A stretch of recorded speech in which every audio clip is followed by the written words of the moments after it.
She's just a bet, Denzel's voice roared through the small crack of the door. Yvonne Adeyemi froze.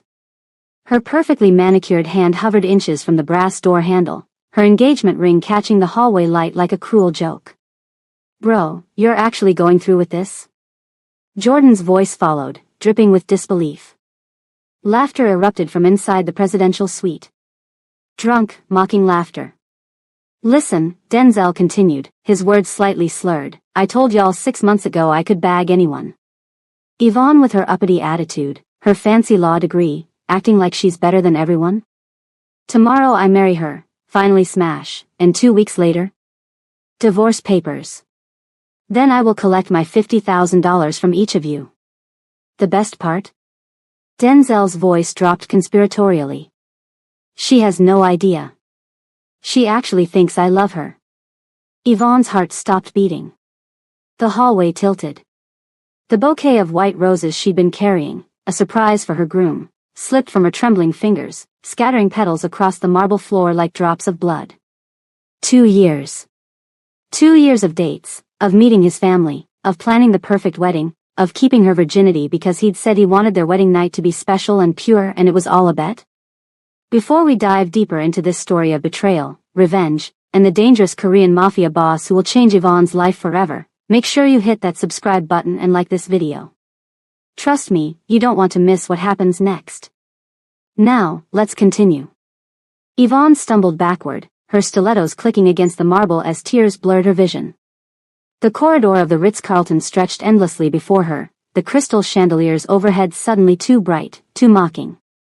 She wanted to burst through that door and slap the taste out of Denzel's mouth. She wanted to scream, to rage, to demand answers. But her body wouldn't cooperate. Instead, it chose flight. She ran. The elevator seemed miles away. Her champagne-colored Versace dress, the one she'd bought specifically for tonight's rehearsal dinner, felt like a prison around her chest. She couldn't breathe. Couldn't think. Yvonne Adeyemi didn't cry. She was a corporate attorney at one of New York's most prestigious law firms. She'd graduated top of her class at Columbia. She'd faced down boardrooms full of men who tried to undermine her, who dismissed her because of her gender and her skin color. She had never been broken. But tonight, she was breaking. The elevator deposited her on the 32nd floor, the exclusive club level where their wedding party had booked the entire wing. The rehearsal dinner downstairs was still in full swing, but she couldn't go back there. Couldn't face her mother's proud smile, her father's tears of joy, her bridesmaids' excitement. Everything was a lie. A server walked past carrying a tray of champagne. Without thinking, Yvonne grabbed a glass and drained it in one desperate gulp. Then another. The bubbles burned her throat, but she didn't care. She needed to get to her room. Needed to think. Needed to decide what to do. The hallway swam before her eyes. Strange. 2 glasses of champagne shouldn't hit this hard. She'd had wine at dinner, but still. She didn't know that the champagne she'd grabbed had been spiked with Rohypnol, intended for a completely different victim by a man who'd been stalking a pop star staying on the same floor. Yvonne stumbled, catching herself against the wall. The numbers on the doors blurred together. Was she in 3207? Or 3217? She couldn't remember. Her keycard trembled in her hand as she swiped it against a door. It clicked green. She pushed inside, not bothering to turn on the lights. The curtains were open, Manhattan's skyline painting the suite in shadows of gold and blue. She kicked off her heels and collapsed onto the massive bed, tears finally streaming down her face. Who are you? The voice came from the darkness, deep, cold, and lethal. Yvonne scrambled upright, her heart hammering.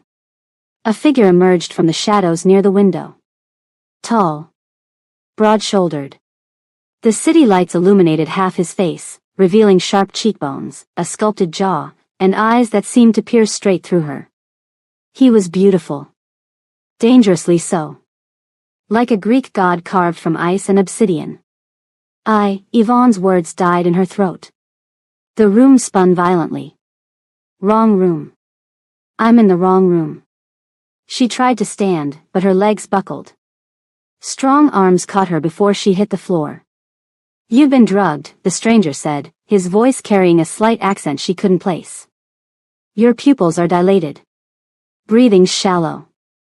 "I'm fine," she slurred, even as she sagged against his chest. He smelled like sandalwood and danger. "I just need to." Denzel, The tears came again, harder this time.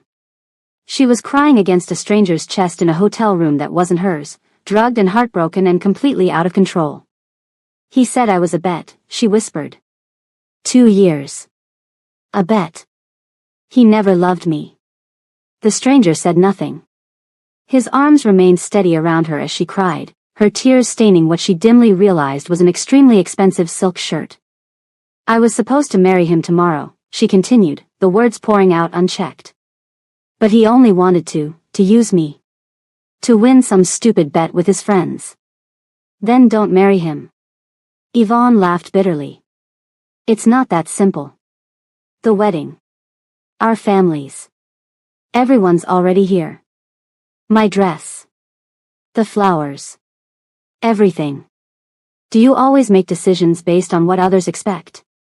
The question cut through her drugged haze. She pulled back slightly, trying to focus on his face. Up close, his features were even more striking, mixed heritage, she realized. Korean, definitely. But something else too. His dark eyes held an intensity that made her shiver.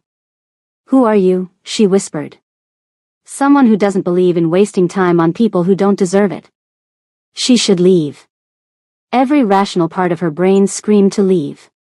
But the drugs were pulling her under, and his arms were warm, and Denzel's words were still echoing in her skull like a death sentence.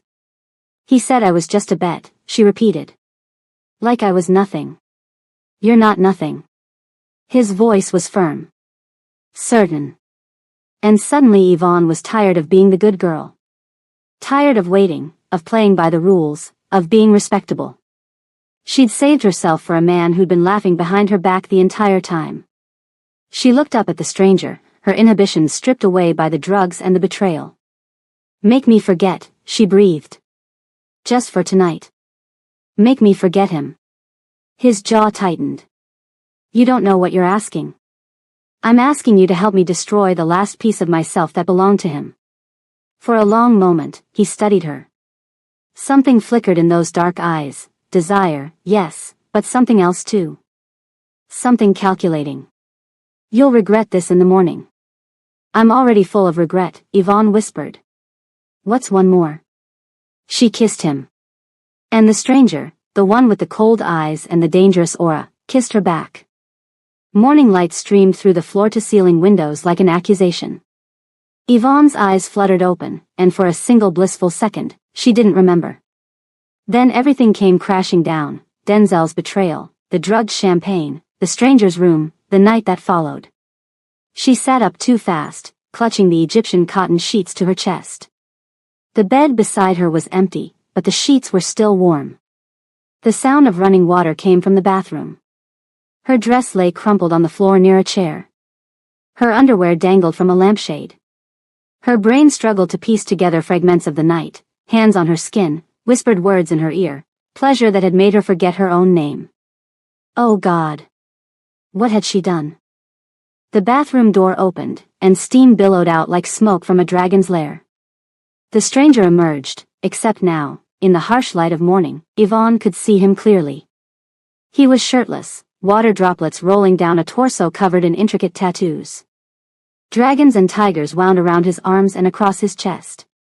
The imagery was beautiful and terrifying, and unmistakably Yakuza style, though the designs incorporated Korean elements she recognized.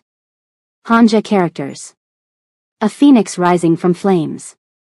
This was not just some businessman staying at the Ritz-Carlton. He wrapped a towel around his waist and fixed her with those penetrating eyes.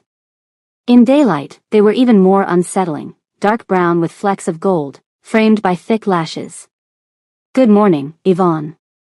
She scrambled for her dress, holding it against her body like a shield. "How do you know my name?" A ghost of a smile crossed his face. He picked up a wallet from the dresser, her wallet, and tossed it onto the bed. "You dropped your purse when you broke into my room." I didn't break in. The keycard worked. Interesting, isn't it? He moved to the closet, pulling out a crisp black shirt. How a card for room 3207 happened to open room 3217. Yvonne's blood ran cold. That's not possible. In my world, many impossible things happen. He buttoned his shirt with practiced ease. The question is, why would someone want us to meet? Us? She clutched her dress tighter. There is no us. This was a mistake. I was drugged, I was heartbroken, and I made a horrible decision. But this never happened. I'm getting married today. He went still. When he turned to face her, his expression had hardened into something that made her want to run. You're still planning to marry Denzel Thompson? After what he did? The way he said Denzel's name, with such cold familiarity, made her stomach drop.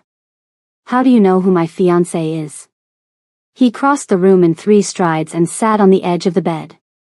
Up close, she could see a thin scar running along his jawline. Because Denzel Thompson is my younger half-brother. The world stopped spinning. What? My name is Kang Seo-jun. My mother was Korean, Kang Min-ji. She had an affair with Richard Thompson, Denzel's father, 33 years ago while he was stationed in Seoul. When she became pregnant, Richard paid her off and returned to the States to marry his proper American fiancée. His voice was devoid of emotion, like he was reciting facts from a textbook. I was raised in South Korea until I was 15, when my mother died. Then I went into business for myself. Business, Yvonne repeated. What kind of business?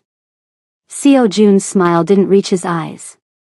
The kind that made the Thompson family very nervous when I showed up in New York 3 years ago. The kind that's made Richard Thompson lose sleep every night wondering when I'll come to collect what's owed. Yvonne's legal training kicked in despite her panic. You're a criminal. I prefer entrepreneur in alternative markets. You're mafia. Korean mafia. He shrugged like she'd commented on the weather. The Korean-American business community calls my organization the GM Group. We have interests in real estate, entertainment, finance. We also handle disputes that the traditional legal system can't touch. This isn't happening. Yvonne grabbed her dress and stood, wrapping it around herself awkwardly. I need to leave. I need to marry the man who called you a bet. His words stopped her cold. I heard everything you said last night, Seo-jun continued. About Denzel. About the bet. About how he plans to divorce you in 2 weeks. He stood, buttoning his cuffs with deliberate precision. Does that sound like a man worthy of your loyalty? You don't know anything about me. I know you're a senior associate at Patterson and Webb. I know you graduated summa cum laude from Columbia Law School. I know you've won 7 out of 7 cases this year and that you're on track for partner. His eyes met hers. I know you're too smart to shackle yourself to a man who sees you as nothing more than a conquest. Yvonne's heart hammered. How do you know all that? I've been watching the Thompson family for years. That includes knowing who they're connected to. He paused. What I didn't expect was to find his fiancée in my bed. This was a mistake. Was it? Seo-jun moved closer. Or was it fate? I don't believe in fate. Neither do I. I believe in opportunities. He reached out and tucked a strand of her hair behind her ear. The gesture was surprisingly gentle. Marry me instead. Yvonne laughed, a sharp, disbelieving sound. You're insane. Possibly. But think about it. Right now, you have 2 choices. You can go downstairs, put on your white dress, and marry a man who views you as a trophy to be won and discarded. You'll spend the next 2 weeks in a mockery of a marriage before he throws you away like garbage. Or, you marry me. You get your revenge on Denzel. You walk into that ceremony on my arm and watch his face as he realizes his bet has backfired spectacularly. The image was tempting. Terrifyingly tempting. Why would you want to marry me? You don't even know me. I know enough. You're intelligent, beautiful, and you have a fire in you that my brother is too foolish to appreciate. His expression darkened. And marrying you would destroy him in a way that violence never could. It would prove that everything he thinks belongs to him can be taken. So I'd just be a weapon in your vendetta? No. Seo Jun's voice softened unexpectedly. You'd be my wife. A partnership of equals. I would never lie to you, Yvonne. Never bet on you like you're a prize at a carnival. And in return, would give you everything my brother never could, respect, honesty, and the power to destroy anyone who ever tries to hurt you again. Yvonne's mind raced. This was insane. Absolutely insane. She couldn't marry a man she just met. A criminal. A mafia boss. Denzel's secret half-brother. But then she thought about walking down that aisle. Thought about smiling at Denzel while he laughed at her in his mind. Thought about giving him her virginity on their wedding night while he counted down the days until he could throw her away. The anger that flooded her veins was hot and pure and clarifying. If I agree to this, she said slowly, I have conditions. Seo Jun's eyebrow arched. I'm listening. First, no lies. Ever. If you're doing something illegal, you tell me. If there's danger, you tell me. I won't be kept in the dark like some helpless princess. Agreed. Second, this is a partnership. I'm not some trophy wife sitting at home. I continue my career. I make my own money. I have my own life. I wouldn't expect anything less. Third, she hesitated.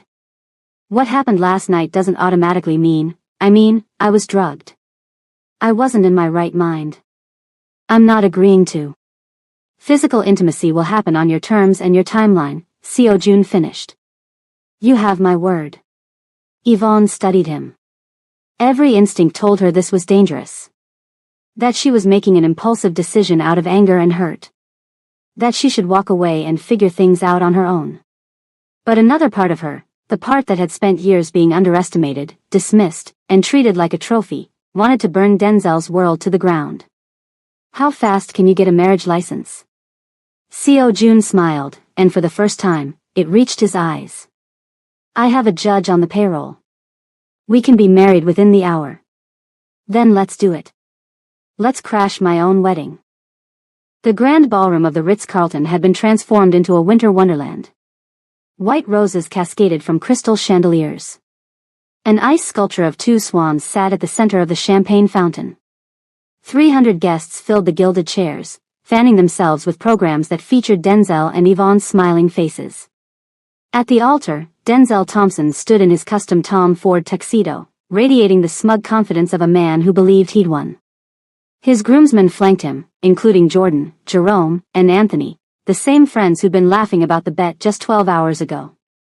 Denzel's father, Richard Thompson, sat in the front row beside his wife, both of them reeking of old money and older prejudices. They'd never quite approved of their son marrying a black woman, but Yvonne's family had connections they wanted access to. Politics made strange bedfellows. The string quartet began playing Pachelbel's canon. The doors at the back of the ballroom opened. Everyone rose, turning to catch a glimpse of the bride. But instead of a bride in white, Yvonne Adeyemi walked in wearing a blood-red Oscar de la Renta gown that hugged her curves like a declaration of war. Her locks were swept into an elaborate updo adorned with tiny gold clips, and her makeup was fierce, bold red lips, dramatic winged liner, cheekbones that could cut glass. And on her arm was Kang Seo Jun, dressed in a black three-piece suit that probably cost more than most people's cars. He moved like a predator, graceful, controlled, and absolutely certain of his dominance. The string quartet stuttered to a halt. Gasps rippled through the crowd like a wave. Denzel's face went from confusion to recognition to absolute horror in the space of 3 seconds. Seo Jun? Hello, little brother. Seo Jun's voice carried easily in the stunned silence. I believe there's been a change of plans. What the hell is going on? Denzel stepped forward, his eyes darting between Yvonne and Seo Jun. Yvonne? What is this? Yvonne released Seo Jun's arm and walked toward the altar alone. Every step was deliberate. Every click of her heels echoed through the silent ballroom like gunshots. She stopped directly in front of Denzel, close enough to see the panic in his eyes. I was a bet, she said softly, but the acoustics carried her voice to every corner of the room. 3 years of my life. A bet for $50,000 from each of your pathetic friends. The murmurs erupted. Yvonne saw Jordan go pale. Jerome backed toward the side exit. Anthony looked like he might pass out. Baby, I don't know what he told you, Denzel stammered, reaching for her hands. But whatever it is, he's lying. He's trying to get between us. He's. The best part is she has no idea, Yvonne quoted, her voice rising. She actually thinks I love her. Denzel's face crumbled. You heard that? Every word. The murmurs became shouts. Yvonne's mother rose from her seat, her face a mask of fury. Her father's hand went to his chest, and her brother Isaiah had to stop him from charging the altar. You know what the funny thing is? Yvonne continued, turning to address the crowd now. I spent 3 years waiting for this man. Saying no to other opportunities. Building my life around someone who saw me as nothing more than a prize to be won. She laughed, a cold, sharp sound. But the joke's on you, Denzel. Because while you were counting down to your payday, I found someone who actually sees my worth. She held up her left hand. The engagement ring was gone. In its place was a new ring, a massive cushion-cut black diamond surrounded by smaller white diamonds, set in platinum. It was bold. Unconventional. Absolutely stunning. I got married this morning, Yvonne announced. To your brother. The ballroom erupted. Denzel lunged forward, but Seo Jun was faster. He stepped between them, catching Denzel's fist in mid-swing with casual ease. Careful, little brother. Seo Jun's voice was soft but carried an edge of menace that made several guests step back. That's my wife you're threatening. Your wife? Denzel spat. You don't even know her. You just wanted to get back at Dad, is that it? Use her to hurt us? I wanted to take everything you took for granted, Seo Jun replied calmly. But Yvonne is no one's pawn. She made her choice. She chose me. Richard Thompson finally found his voice. He pushed through the crowd, his face purple with rage. You. I told you to stay away from my family. I told you. You told me nothing, Seo Jun cut him off. You paid off my mother and pretended I didn't exist for 30 years. Well, I exist now. And so does my claim to everything that should have been mine. You have no claim. You're nothing but a what? Seo Jun's eyes went cold. A bastard? A criminal? A Korean? He smiled without warmth. I'm all of those things. I'm also the man who controls 40% of the real estate in Koreatown, who has connections in every major financial institution in this city, and who knows exactly how the Thompson Corporation has been laundering money through its charitable foundation. Richard went pale. But we can discuss that later. Seo Jun turned to Yvonne and offered his arm. My wife and I have a reception to attend. Yvonne took his arm, ignoring Denzel's strangled protests and her mother's confused tears. She'd explain everything to her family later. Right now, she was too high on adrenaline to feel anything but fierce satisfaction. As they walked down the aisle, the one she'd imagined walking down in white for so long, she caught sight of Jordan trying to slink away through a side door. Oh, Jordan, she called out sweetly. He froze. I know where you work. I know where you live. And I know that you were part of this bet. She smiled. Don't bother checking your bank account. My husband has already frozen your assets pending a fraud investigation. Have a lovely day. Jordan's face went gray. Seo Jun leaned down to whisper in her ear. Remind me never to get on your bad side. Just keep your promises, she whispered back, and you won't have to. Okay, I need to pause here because this story is just getting started. If you're enjoying the drama and want to see what happens next between Yvonne and Seo Jun, hit that like button right now and comment "Revenge" down below. And if you haven't subscribed yet, what are you waiting for? Make sure that notification bell is on so you don't miss any of our stories. Now, let's get back to the drama. The penthouse at the Kong Tower occupied the top 3 floors of a 50-story building in Manhattan's Koreatown. From the floor-to-ceiling windows, Yvonne could see Central Park stretching north like a green carpet, with the Hudson River glittering in the distance. "This is where you live?" she asked, still trying to process the opulence surrounding her. "This is where we live," Seo Jun corrected. "At least until you decide otherwise." The penthouse was decorated in a style she could only describe as modern Asian luxury: clean lines, natural materials, priceless artwork mixing contemporary pieces with traditional Korean hanbok silks and celadon ceramics. A 2-story library dominated one wing. A private gym and spa occupied another.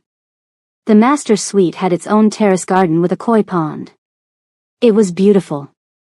And terrifying. "There's a guest room prepared for you," Seo Jun said, leading her down a hallway. "As I promised, nothing happens without your consent. Take all the time you need." The guest room was larger than her entire Brooklyn apartment. A California king bed faced the window, and through an open door, she could see a marble bathroom with a soaking tub that could fit 6 people. "I need to call my family," Yvonne said. "My mother is probably having a stroke right now."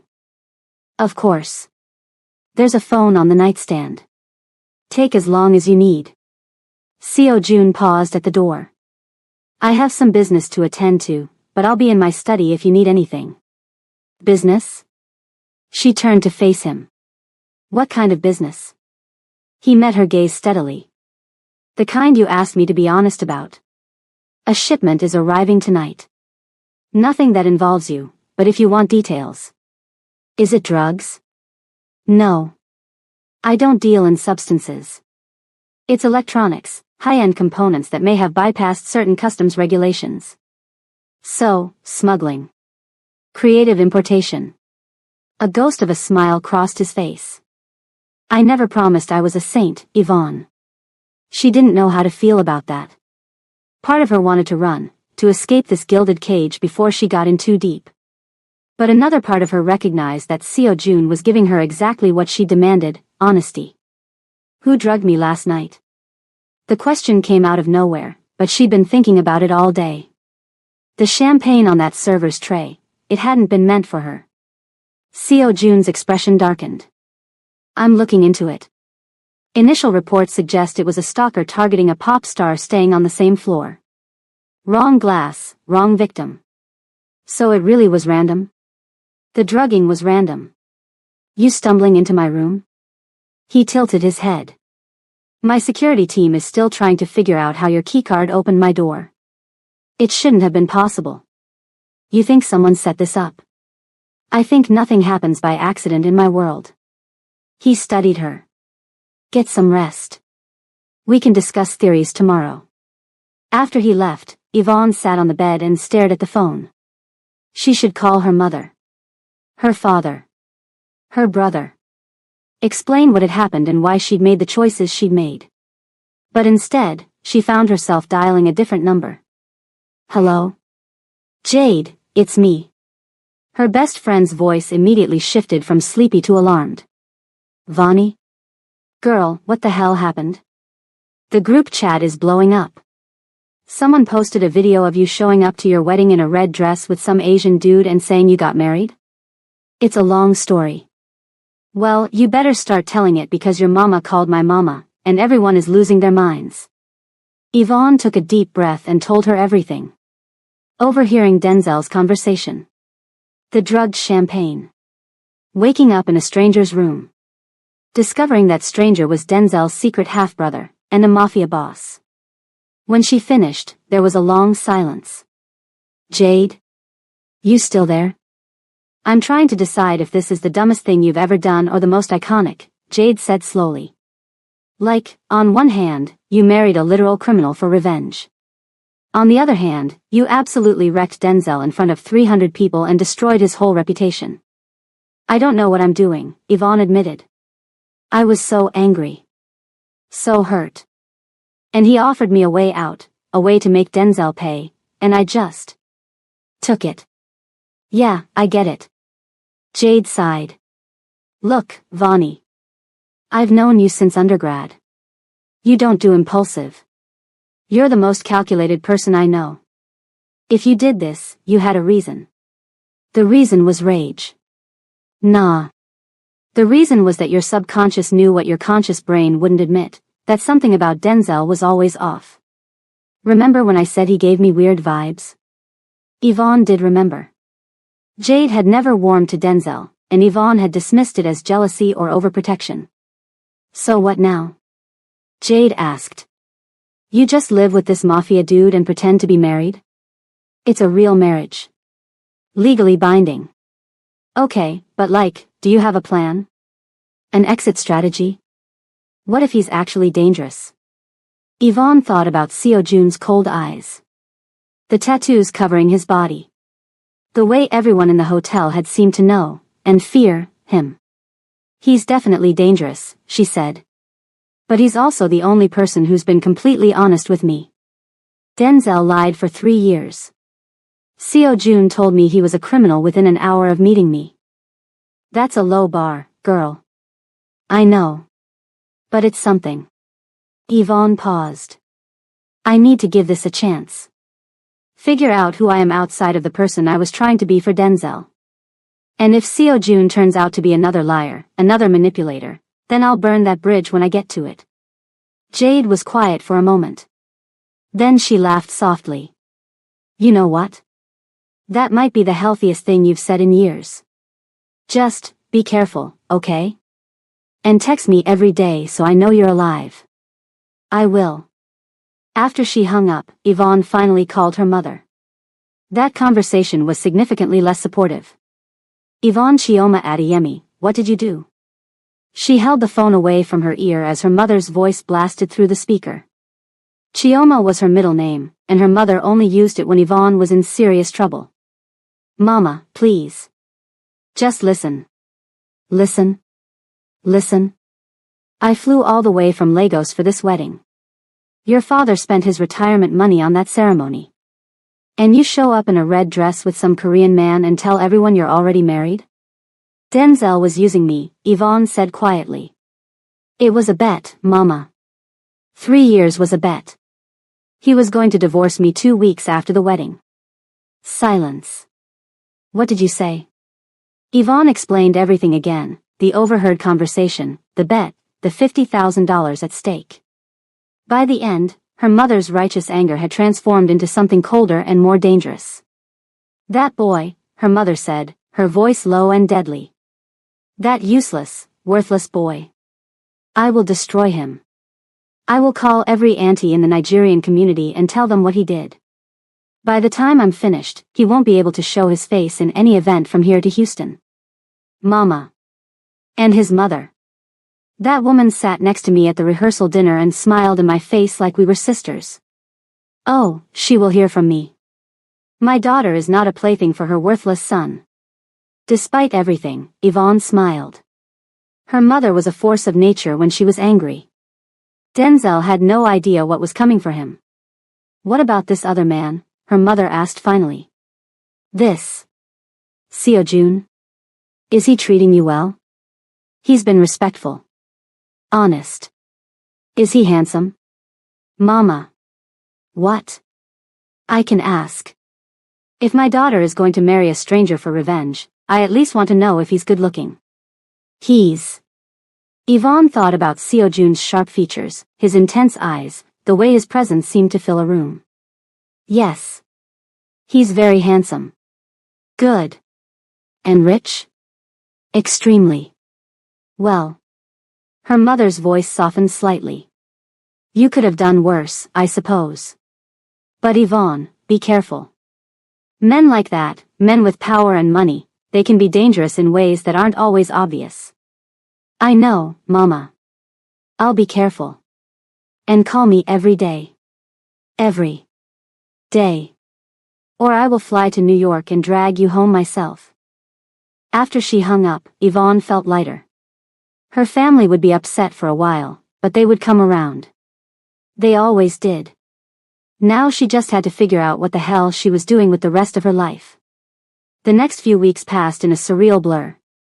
Yvonne returned to work at Patterson and Webb, where she was immediately summoned into the senior partner's office. So, Harold Patterson said, leaning back in his leather chair, I hear you got married.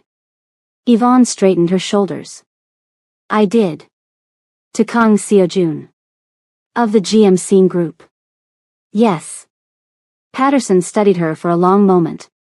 He was 73 years old, had been practicing law since before Yvonne was born, and had connections to virtually every powerful family in New York. You know, we've been trying to get GM Scene's legal business for years, he said finally. They use a small boutique firm for their legitimate work, but the rumor is they're looking to expand. Yvonne blinked. I didn't know that. Well, now you do. Patterson smiled, a predatory expression that reminded her uncomfortably of Seo-jun. I don't know what happened between you and the Thompson boy, and frankly, I don't care. What I care about is results. If your new marriage can bring GM Scene's business to this firm, there might be a partnership on the table sooner than we discussed. I won't leverage my personal life for business. Everyone leverages their personal life for business. That's how the world works. Patterson waved a hand. Think about it. And congratulations on your nuptials. That evening, Yvonne told Seo-jun about the conversation. Patterson wants my legal business? Seo-jun looked amused. He's not wrong that we're looking to expand. Our current firm is competent but limited. I'm not going to. I know. You're not going to use our marriage for professional gain. He poured 2 glasses of bourbon and handed her one. But what if you earned it? What do you mean? We have a situation. A real estate deal that's being blocked by a zoning committee. Perfectly legitimate business, but someone on the committee is being difficult. Seo-jun's eyes glinted. If you could resolve it through legal means, the firm that handles it would earn my trust, and my business. Yvonne sipped her bourbon thoughtfully. You want me to prove myself? I want you to do what you do best. Handle my legitimate work, and the rest of my business stays separate. Everyone's happy. It was a test. She recognized that. But it was also an opportunity. Send me the files, she said. I'll take a look. The zoning committee situation turned out to be more complicated than Yvonne had expected. The difficult member was a man named Gerald Conway, a career bureaucrat with an axe to grind against developers he considered predatory. Rather than try to bribe or intimidate him, as she suspected Seo-jun's usual associates might have done, Yvonne did her research. She dug into Conway's background, discovered his passion for affordable housing, and restructured Seo-jun's proposal to include a low-income housing component that would benefit the community. When she presented the revised plan at the zoning meeting, Conway was speechless. This is, actually reasonable, he said finally. Why didn't your client's people present this months ago? Sometimes it takes fresh eyes, Yvonne replied with a diplomatic smile. The vote passed unanimously. That night, Seo-jun found her in the library, curled up with a glass of wine and a legal thriller. You impressed me today, he said, settling into the chair across from her. I did my job. You did more than that. You found a solution that benefited everyone. My people wanted to pressure Conway into compliance. You made him an ally instead. Yvonne set down her book. Is that how you usually operate? Pressure and compliance? When necessary. His gaze was steady. But I've always preferred negotiation. Force is expensive, both in resources and in consequences. The best deals are the ones where everyone walks away feeling like they won. That sounds almost ethical. Don't mistake me for a good man, Yvonne. I've done things that would horrify you. But I believe in efficiency. And ethics, when they're practical, are very efficient. It was a strange philosophy, pragmatic morality. But it made a certain kind of sense. Tell me about your mother, she said suddenly. Seo-jun's expression flickered. Why? Because I'm trying to understand you. And I think everything goes back to her. He was quiet for a long moment. When he finally spoke, his voice was softer than she'd ever heard it. Her name was Min-ji. She was a hostess at a club in Seoul, not a prostitute, but not exactly respectable either. Richard Thompson was a soldier stationed at Yongsan. Young, handsome, promising. A bitter smile crossed his face. She thought he loved her. He probably thought he did too, until he found out she was pregnant. He left her. He left her with money and a promise to return. He never did. Instead, he married his college sweetheart and started his respectable American family. Seo Jun's jaw tightened. My mother spent her life waiting for him. She worked herself to death trying to give me opportunities, and all the while, she held on to this fantasy that he would come back. That he would acknowledge me. Did he ever? Once. When I was 15. He showed up at her funeral with a check and a request that I never contact his real family. Seo Jun's eyes went cold. I took the check. Used it to start my business. But I never forgot. And now you want revenge. I want acknowledgement. I want him to look at me and see everything he threw away. I want Denzel to know that his bastard brother built an empire while he was playing games with women's hearts. He paused. Marrying you was never just about revenge, though. Then what was it about? Fate, maybe. Or opportunity. His gaze met hers. When you walked into my room that night, heartbroken and furious and beautiful, I saw something in you. A fire. A hunger. You weren't content to be anyone's victim. You wanted to fight back. So you offered me a weapon. I offered you a partnership. He leaned forward. And I'm starting to think it might be the best decision I ever made. Something shifted in the air between them. Yvonne felt it, a tension that had been building for weeks, since that first night together. Seo Jun. I know. Your terms. I won't push. He stood and moved toward the door. Just know that when you're ready, if you're ever ready, I'm here. He left her alone with her wine and her thoughts and the growing realization that this marriage of convenience was becoming something far more complicated. 3 months into their marriage, Yvonne's life had transformed beyond recognition. She was now a senior partner at Patterson and Webb, the youngest in the firm's history. The GMC Group's legal business had brought in millions, and her reputation had soared. Other firms tried to poach her weekly. She'd also become a fixture in New York's Korean-American high society. Galas, charity events, business dinners, Seo Jun's world was surprisingly social for a criminal enterprise. And Yvonne, with her sharp wit and undeniable grace, had become an asset he was proud to show off. But the Thompson family hadn't accepted their defeat quietly. Denzel had gone on a media tour, painting himself as the victim of a scheming woman who'd left him at the altar for his wealthy brother. Tabloids ate it up. Social media was divided between Team Denzel and Team Yvonne. Richard Thompson, meanwhile, had tried to use his political connections to damage the GMC Group's business interests. Investigations were launched. Permits were denied. Pressure was applied. Seo Jun countered every move with surgical precision. Documents appeared that exposed Richard's own financial improprieties. Witnesses came forward about the charitable foundation's money laundering. By the time the dust settled, Richard Thompson was facing a federal investigation, and his political friends were distancing themselves like rats fleeing a sinking ship. But the real blow came from an unexpected source.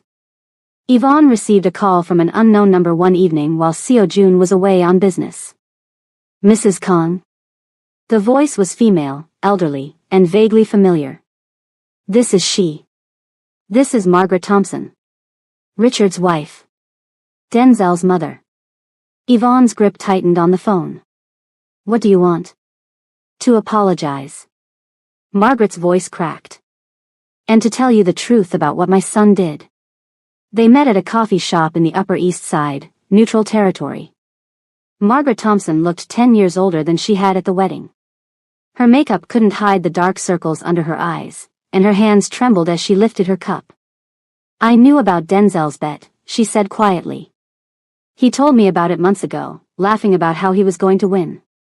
I should have stopped it. I should have warned you. But you didn't. I thought he was joking. I told myself he would fall in love with you and the bet wouldn't matter. Tears streamed down Margaret's face. I was wrong. And I am so sorry.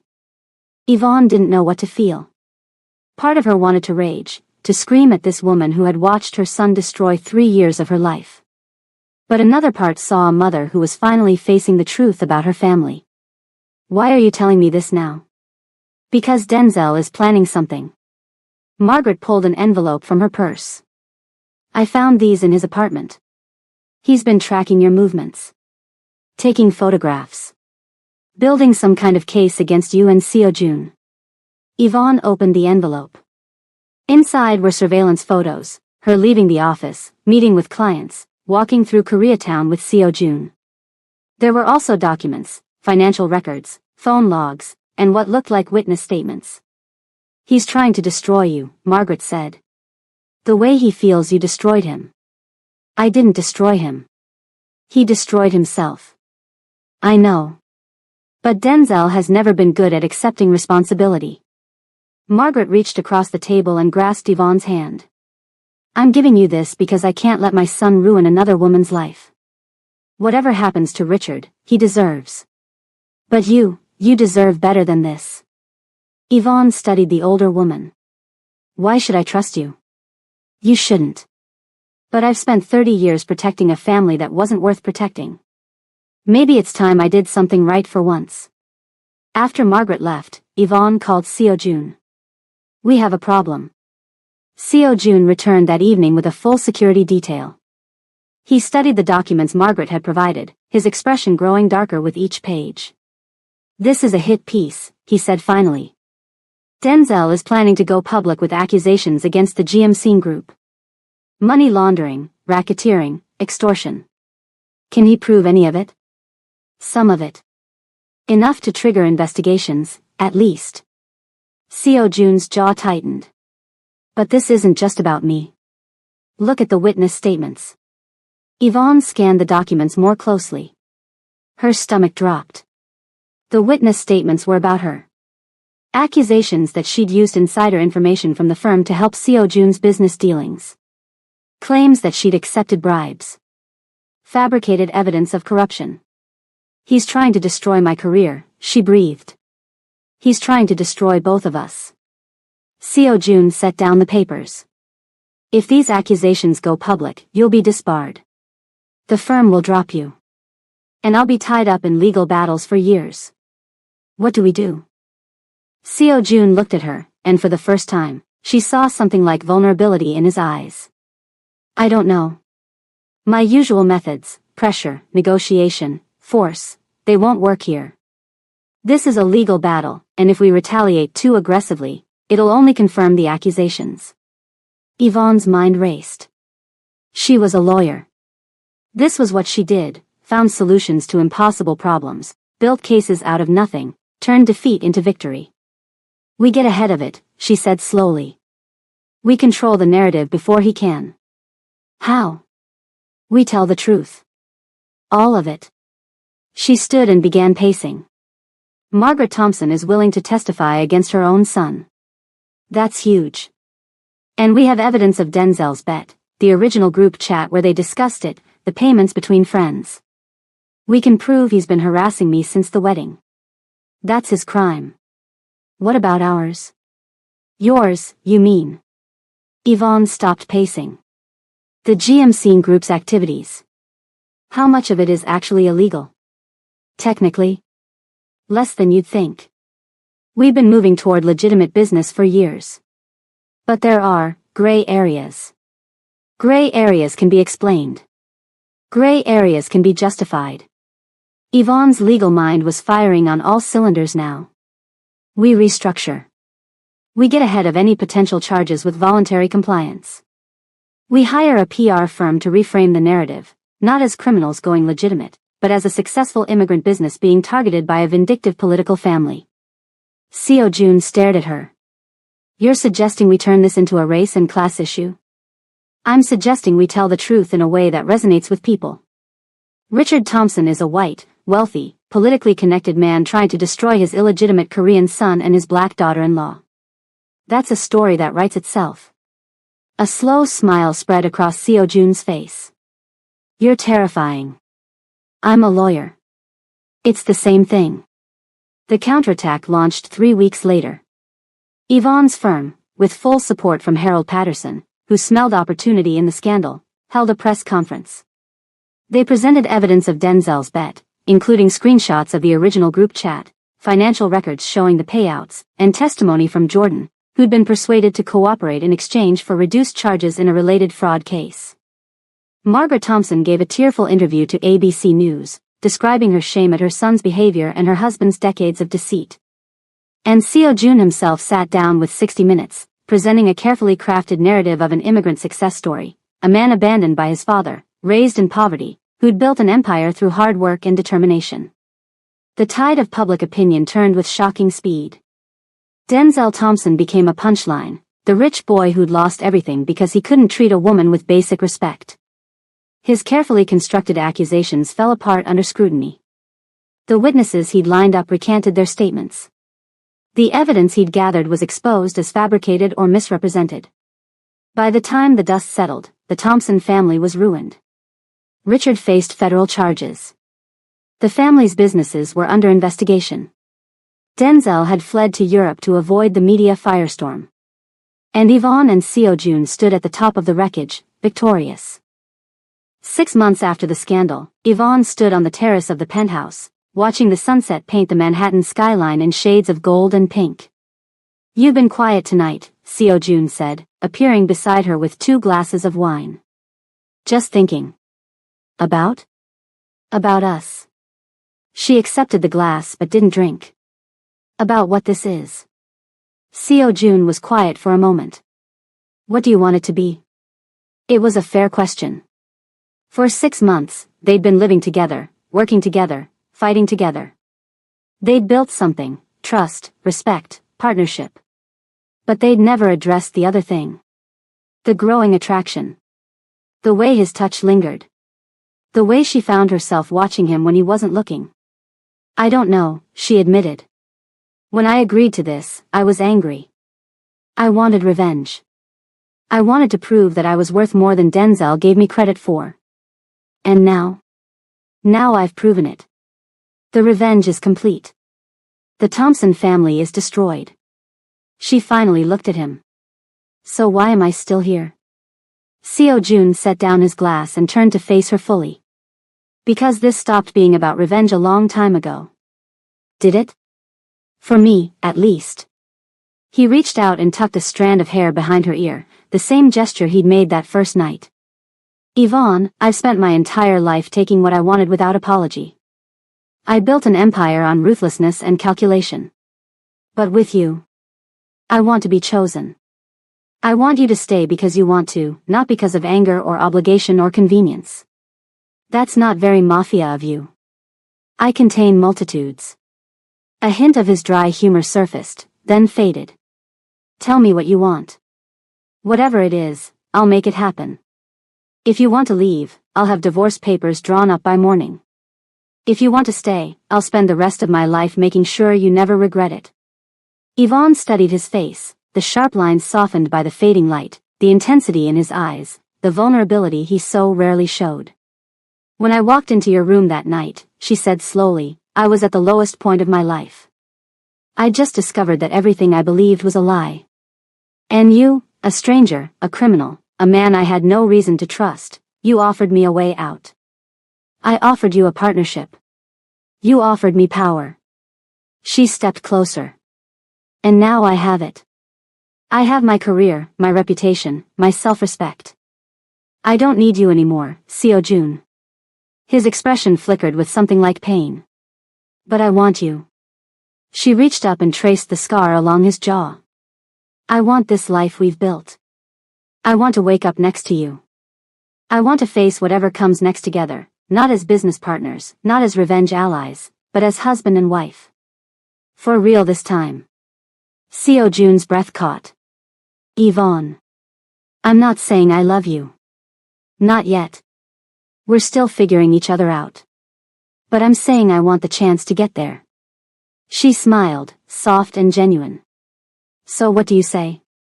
Want to start this marriage over?" He kissed her.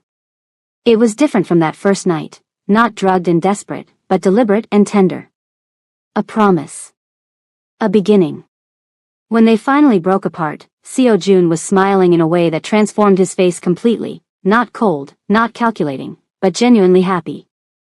"I say yes," he murmured against her lips. 1,000 times yes. And for the first time since that fateful night at the Ritz-Carlton, Yvonne felt completely at peace. She'd walked into the wrong room and found the right man. She'd sought revenge and found love. She'd been a bet to one brother and become a queen to another. Life, she decided, was strange like that. And that's the story of how Yvonne turned her worst night into her greatest triumph. From a heartbroken bride-to-be to a powerful woman who wrote her own destiny, all because she refused to be anyone's punchline. If this story resonated with you, smash that like button and drop a comment telling me which part was your favorite. Was it the wedding confrontation? The business takeover? Or the final romance? Subscribe to this channel and hit that notification bell so you never miss another story. We post new drama-filled content every week, and trust me, you don't want to miss what's coming next. And if you know someone who needs to hear this story, someone going through betrayal, someone who needs to know that revenge dressed in a red dress is always an option, share this video with them. Until next time, stay powerful, stay petty when necessary, and never let anyone make you a bet you didn't agree to.